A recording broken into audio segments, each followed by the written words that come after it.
हम बचपन में जो भी नज़रिया अपनाते हैं वो उम्र भर हमारे साथ रहता है। इसमें कोई शक नहीं कि बचपन में हमारे लिए सकारात्मक नज़रिया बनाना बेहद आसान होता है। अगर हम पैदाइशी मिजाज और बचपन के तजुर्बे के मेल से आपका नज़रिया सकारात्मक बन गया है तो आप वाकई खुशकिस्मत हैं।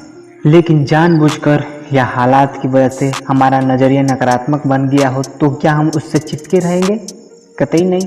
या क्या इसे बदला जा सकता है? बिल्कुल हाँ। क्या ऐसा करना आसान होगा? बिल्कुल नहीं। क्या यह करने लायक होगा? यकीनन।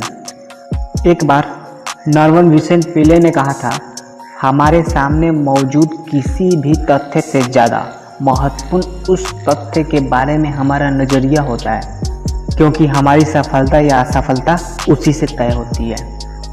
हम सकारात्मक नज़रिया कैसे बनाकर और बरकरार रख सकते हैं, इसके लिए हमको कुछ पॉइंट्स को हमेशा ध्यान में रखना होगा। पॉइंट नंबर 1, पॉजिटिव एटीट्यूड बनाने के उसूलों से वाकिफ होना होगा। पॉइंट नंबर 2, पॉजिटिव एटीट्यूड कायम रखने की इच्छा पैदा करनी होगी। पॉइंट नंबर 3, इन उसूलों को अमल में लाने के लिए डिसिप्लिन एंड डेडिकेटेड होना होगा, यानी अनुशासित तथा निष्ठ होना पड़ेगा। हमें जैसा भी माहौल, शिक्षा, तजुर्बा मिला हो, पर बड़े होने के बाद हमारे नज़रिए के लिए कौन जिम्मेदार है? खुद हम अपने व्यवहार और कामों की जिम्मेदारी कबूल करनी होगी। नेगेटिव एटीट्यूड वाले लोग अपनी असफलताओं के लिए अक्सर माँ बाप, शिक्षक, जीवन साथी एंड पूरी दुनिया को जिम्मेदार ठहराते रहते हैं। हमें अपने बीते दिनों से आज़ाद होना होगा। हमें अपनी शख्सियत पर जमी धूल को झाड़कर मुख्य धारा में शामिल होना होगा। हमें अपने सपने की एक मुकम्मल तस्वीर बनाकर आगे बढ़ना होगा। अच्छाई से जुड़ी चीज़ों के बारे में सोचने से हमारा एटीट्यूड पॉजिटिव हो जाएगी। क्या वो कदम है जो हमें पॉजिटिव एटीट्यूड बिल्ड करने और उसे बरकरार रखने में मदद कर सकती हैं? इसको हम 8 चरणों में समझेंगे।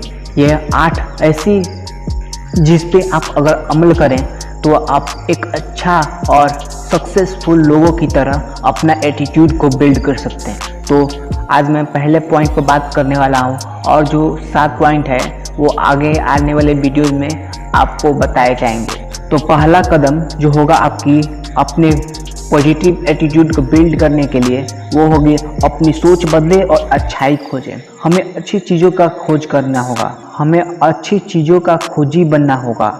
हमें ज़िंदगी के पॉजिटिव पहलू पर ध्यान देना होगा। किसी इंसान या किसी हालात के बुरे पहलू के बजाय उसके अच्छे पहलू पर गौर करना शुरू करें। हम में से ज़्यादा लोगों को अपनी ही सोच का माहौल इस ढंग से ढाल लेता है कि हम गलत फहमियों को, कमियों को ढूंढने के आदी हो चुके होते हैं और इसलिए तस्वीर का अच्छा पहलू हमें अनदेखा रह जाता है। इसी संदर्भ में तो चलिए एक कहानी की मदद से समझते हैं। एंड्रयू कार्नेगी, आपने नाम तो सुना ही होगा। अपने बचपन के दिनों में ही स्कॉटलैंड से अमेरिका चले गए।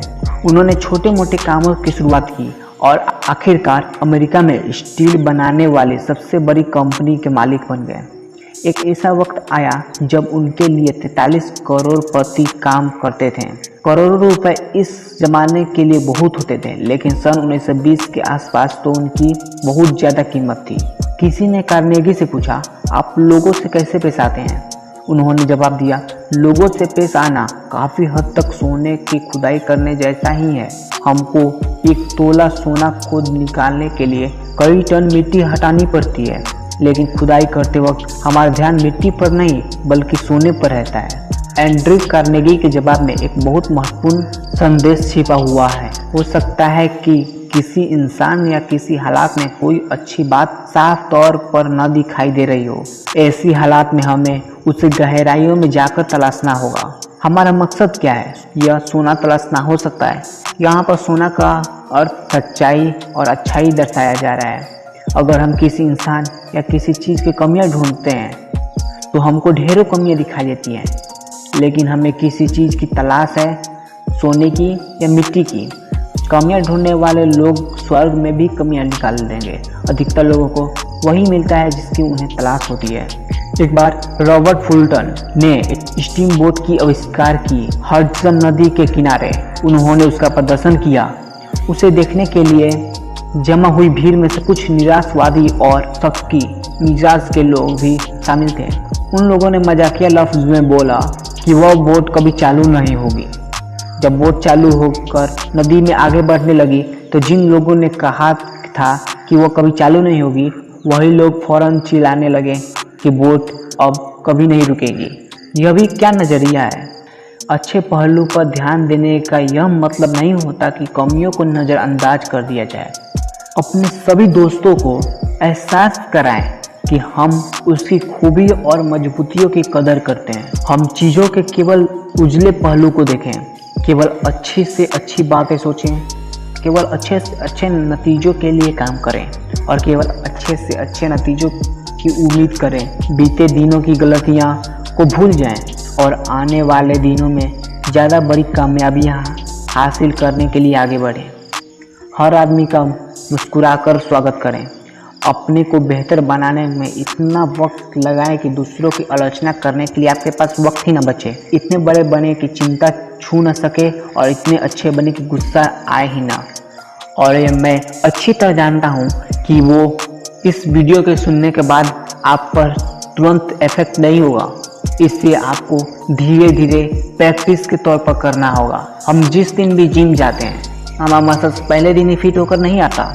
हम पहले दिन ही एकदम सेहतमंद नहीं बन जाते हैं। हमें उसके लिए पर डेज मेहनत करना पड़ता है। हमें कंसिस्टेंस रहना पड़ेगा, हमें कुछ कमिटमेंट लेना पड़ेगा और इस पे काम करना पड़ेगा। तभी हम जाकर एक अच्छा पॉजिटिव एटीट्यूड बिल्ड कर सकते हैं। दोस्तों, एक छोटी से छोटी कदम भी हमारे ज़िंदगी में बहुत बड़ा बदलाव लाती हैं और एक अच्छा एटीट्यूड हमारे जीवन को ही बदल देता है। दोस्तों, अगर ये वीडियो आपको अच्छा लगा हो तो प्लीज़ लाइक, शेयर और सब्सक्राइब कर दें और बेल आइकन भी दबा दें ताकि आने वाले वीडियोज़ के नोटिफिकेशन आपको मिलता रहे। तो मिलते हैं अगले वीडियो के साथ। धन्यवाद।